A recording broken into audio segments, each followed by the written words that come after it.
Hello friends, and welcome back to the Dork Side. I'm the Dork in the Road, and today it's my off-road test ride of the Yamaha WR250R.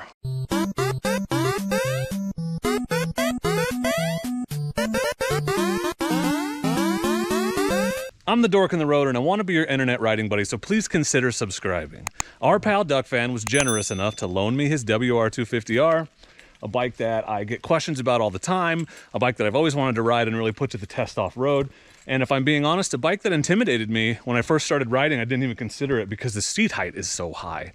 So it's a good test of how far I've come as a rider, and also just an opportunity to test out what is one of the best smaller displacement dual sports out there. And, you know, one of the few fuel-injected 6-speed Japanese dual sports out there. The WR, as you know, was discontinued, I think, in 2020, so they don't actually make this bike anymore. We're all holding out hope for the WR300R or something, but as of yet, nothing from Yamaha. What the hell, Yamaha? But you can still find these used. They're still great bikes to consider. Let me introduce you to the bike because it's not stock, and there are a few things you should know about that might affect my feelings on it, because it's not exactly the same as a bike that you would have bought off the showroom floor a few years ago. First thing to note is it has an aftermarket rear sprocket, and it is quite a bit bigger. The guy that Duck Fan bought this from, he got it with like 600 miles. The guy put a ton of money into it and just decided he didn't like riding on the street. He was trying to make a trail bike out of it. So oversized rear sprocket, aftermarket exhaust. So full system, it's been tuned, so it's got a little bit more performance than a regular WR250R, and that sprocket on the rear gives you good control and feel at low speeds like we're going to do out here, and you sacrifice some highway performance. So Duck Fan does not like riding this on the highway because it is very uncomfortable because of that large sprocket. Other than that, major modifications, he just pulled everything that he could find to take weight off the bike. So the rear passenger pegs are gone. There's oversized foot pegs, but in terms of performance, it's a little bit lighter, has that bigger sprocket, and it's going to have a little more power because of the header and the exhaust and the fuel controller. This bike is already quite a bit lighter than the other dual sports out there. I think stock, they're 289 pounds. I don't have it in front of me, obviously, because I'm in the woods, but already significantly lighter than a 250L or 300L. And then adding the weight savings, this bike is probably 265, 270 pounds. That's my guess. 50 pounds lighter than my DRZ. I often get asked why the WR250R does not appear on my list of best beginner dual sports. And the reason is that seat height. I just think it's really intimidating for a new rider until you've learned to either just stay on the pegs or slide a cheek off when you need to get your foot down. It can be really intimidating to feel like you can't safely and easily get your feet down when you need to. So I don't think this is a great bike for brand new riders unless they're over 6'2".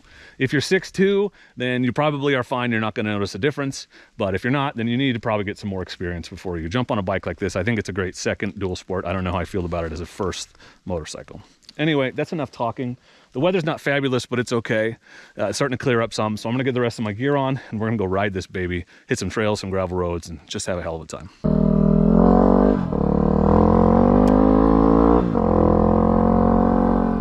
So you notice that sprocket like right away. It is just punchy when you first give it gas in a way that most 250s aren't. I think you could get the front end up honestly pretty easily with that new sprocket. We're gonna head down to some of the easier trails and warm up a little on the gravel roads on the way, and then we'll come back and hit the single track. First two things you notice when you get on, it's incredibly tall, and it feels so much lighter to me than my DRZ. The engine, the power delivery is a little different than what I'm used to. So this is a higher revving engine, and it makes its power much higher up than the other dual sports I've ridden in, particularly more so than the DRZ, which has a lot of grunt down low. So you're really supposed to keep this on the high end of the rev range, is my understanding, to really get a feel for just how powerful it is. It's definitely more powerful than the other 250s I've ridden. It feels probably as powerful, or with the sprocket even more powerful even than the 300L and the KLX 300 I've ridden, but that's a gear ratio thing. Standing position is great, but he's got risers on this because Duck Fan is about 4 inches taller than me. But I actually like right where the bars are, even where he's got them set, so he's got 30mm risers on here, I think. My knee, it's easy to grip the tank on this. I have my giant loop buck and roll tank bag on here, but nothing else. So I like where the tank is, easy to grip it with my knees, narrow, thin, it's standard dual sport fare. Obviously we've got oversized foot pegs on this, but they're the same height as stock. The seat on this bike, one thing I've noticed is, and this is the stock seat, it is maybe the most comfortable stock dual sport seat I've ever sat on. Now, don't hear me say that and think that I said it was comfortable. No, maybe I shouldn't say most comfortable, I should say least uncomfortable. That's really more what I mean. And a little bit wider than maybe the stock seats on the CRF or the DRZ stock seat. I've got a seat concepts on mine, so you definitely notice that. It's still not all day comfortable. It's not really why you buy this bike. You don't buy this bike to sit on it and cruise on the highway all day, but you could. You'll notice I'm not doing a highway test on this bike for a couple reasons. One, I just have a pretty good idea of what 250s are like on the highway. And the answer is always, it's tolerable, but you don't want to do it for a long period of time. Like, it'll do it, but it doesn't want to. So you could commute on this. You could do 60 miles an hour. I don't know how much freeway you'd want to do. It'll probably do it. I rode my 250L on the freeway. I rode that Bras on the freeway. But again, it's not all day comfortable, but it's plenty capable. It's just not, that's not what it's for. And you know that. You know, the plated nature is for connecting trails or riding around in the woods. Like where I came out of just now was not open to OHVs, but since this bike is street legal, I can go there. So connecting those types of things, it's always nice. Or if you want to ride out, you know, on the highway to get out of town 10-50 miles and hit the woods, it's nice to not have to put it in the truck, all that. So highway wise, I'm sure it's fine, but I don't feel like I need to do a road test because it's going to ride like a dual sport. Yeah, this is second right now. Yep. So almost never see other people out here. Yeah. Oh, the suspension. That's nice when it's set up. I really need to take the time to do that on my DRZ or pay somebody to do it. Yeah, that big sprocket is nice. You just got power to come out of the corners basically all the time. Still getting used to the tires, so I'm not pushing it too hard just yet in the mud. It's been raining all day, so this is all very soft. I don't know where that other guy went, so I gotta be careful on the trails. Nothing out here is directional. If someone's out here riding, you never know what you're gonna run into. All right, well that was fun. There it is, 15. That's third. Second. At least I'm loud, so they'll hear me coming, maybe, if anyone's coming the other way. So we gotta take it easy because it's not directional. I know there's other people out here.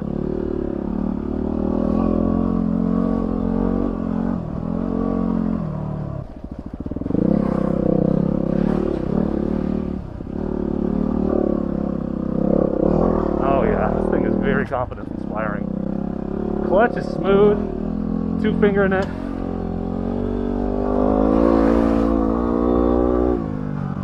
Feel that power come on at the top of the rev range in a way that you don't on the other bikes. Let's just go hit the single track because we can do it more than once. That was a good warm up, but I want to go up and hit the single track trail. It's closer to the truck. What are we doing right now? 36 uphill on gravel. Not bad. Yeah, this thing rips. It's got a lot of power, especially up high revs like this. You can feel it. Let's go try some single track.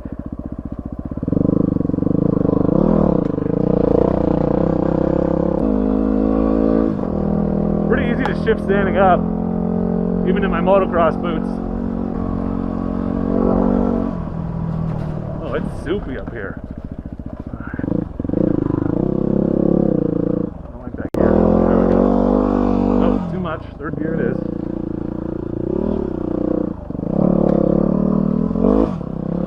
Step up. Man, this suspension is solid, dude. I like it. It's good for a big guy like me. And like I said, it's been raining all day. Yeah, it is soupy. This trail is not usually soupy. Okay. That's something. Muddy uphill with some rocks. Oh, I'm spinning a lot. Oh. Okay, alright. Doesn't want to climb. More rocky downhill. Sorry, the GoPro will flatten all this out, so I always feel the need to narrate it a little bit for you. Look at that. This trail, man, scared the crap out of me the first time I came up here. I wasn't very confident, and it's slippery and muddy and right on the edge of this sketchbook, man, but yeah, that's gorgeous. What a view. Very steep and sloppy right now. Well, it's not too bad. They haven't been tearing it up coming up the other side, it looks like. This is usually what happens. I think most people ride this trail in this direction, which is nice. Judging by what parts are torn up. Like this is torn up because people are riding it uphill most of the time. Sucks. Okay, I will tell you this. The front is very stiff. It's almost too stiff. It's deflecting a lot. Man, this thing is easy to throw around. Just like, got a bad line, just yank it over and it's fine. It's really impressive.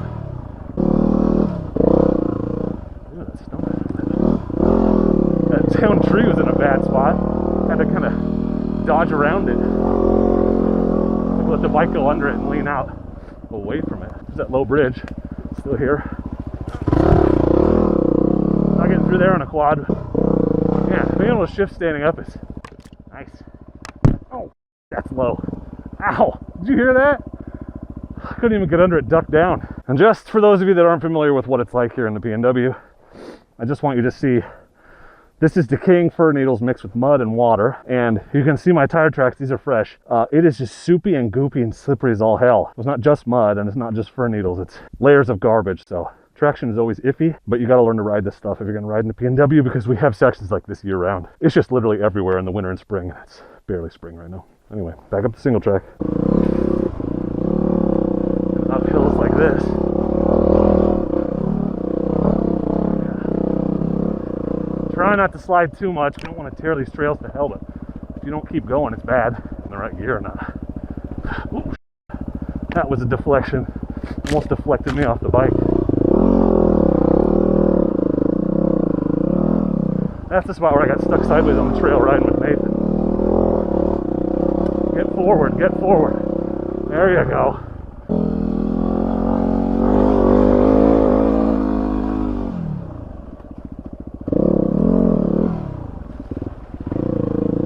It's tight in here. This thing is super tight, dude. Barely fit the pegs through that. If you don't line it up right, you're gonna tag one. Oh. No bridge. It's definitely a sitter. Ah. Okay, I'm gonna try not to whack my head on this other one again. That is super low. Honestly, we should cut that down. It's like some of them have been cut. Alright, back down. Ooh. That's neutral. There we go. See, stuff that Dork of 2 years ago couldn't do. Accidentally pop it in neutral and have the presence of mind to pull the clutch in, put it back in second, and take off without stalling or putting his foot down. That's what, like, the moments like that where you're like, damn, I have gotten a little better. Because I don't even panic on stuff like that anymore. It's kind of fun.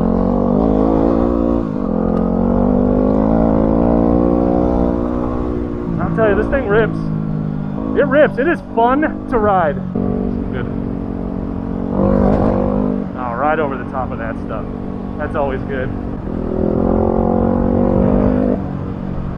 Anyway, you guys had to see this. It's not a ride out here without seeing the whole valley from above. Huh? Something, right?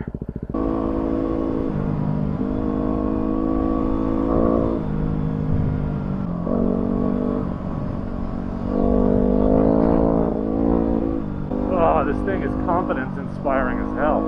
It just turns. Let's hit the puddle, why not? Oh, I'm wet. I'm wet.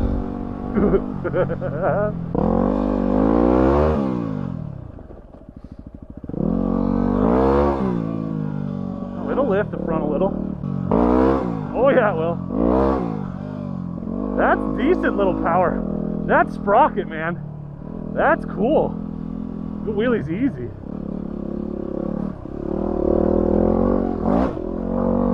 There's a small jump. There it is. Oh yeah.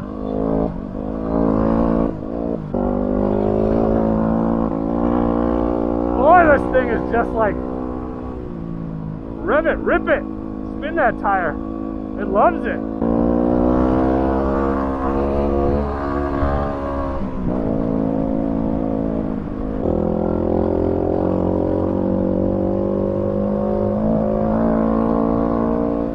Ah, it just grips and rips.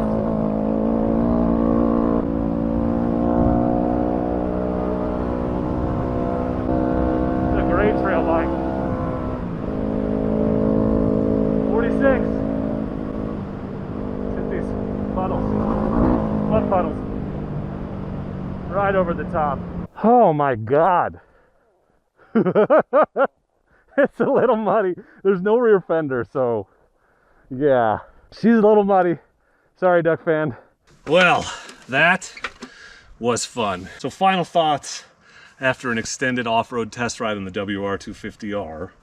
Heavily modified, as we've discussed at length, so just know my thoughts are regarding this bike specifically. A stock one is going to perform slightly differently, but I can't imagine it's that huge of a difference. Bold statement, hot take. I'm already faster on this bike than I am on my DRZ. Dork, you're not fast at all. True, but as fast as I go, I'm already faster on this bike. I was already ripping it harder, throwing it around, leaning it into corners, jumping over stuff, hitting multiple potholes in a row at 47 miles an hour on a gravel road, confidently leaning forward and giving it throttle to get up sketchy hill climbs. Way faster throwing it around on the muddy stuff out there, coming back on this last little bit. Much faster. That just speaks to the confidence-inspiring nature of this bike. Part of it is it's set up correctly, I think. Obviously the forks and stuff have been adjusted. I haven't done any of that on my DRZ. I should, to get a good comparison. I need to just get that done.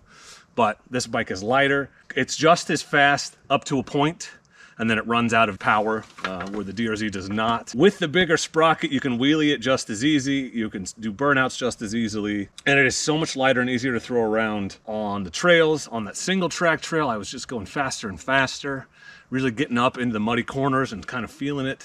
The gravel roads, it had zero qualms. I was just sort of doing whatever I wanted without even thinking about, is the tire gonna slide or whatever. Just kind of feeling like I could control it and put it back where I need it to be. It's very responsive and very flickable when you, like I came up that hill climb, I had a bad line and I just kind of jerked it over and got out of my bad line and back to where I want it to be in a way that I haven't done or been able to do on the DRZ. This thing rips, man. I still don't think it's a beginner bike because that height, unless you're 6'2", I just don't think it's a beginner bike. But if you're looking for this kind of stuff, this kind of woods exploring, trail riding, you know, and maybe you're gonna do a little highway to get there, but you're not planning on touring on the damn thing, you know, or riding up the freeway.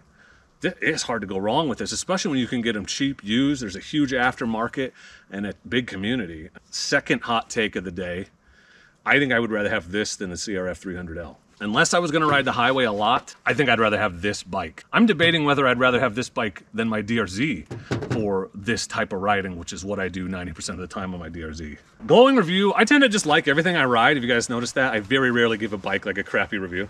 I sometimes have concerns. Seat height is my biggest concern on this. Big ass ugly turn signals, but whatever, you can replace them. But damn, it's fun. Yeah, recommended, thumbs up.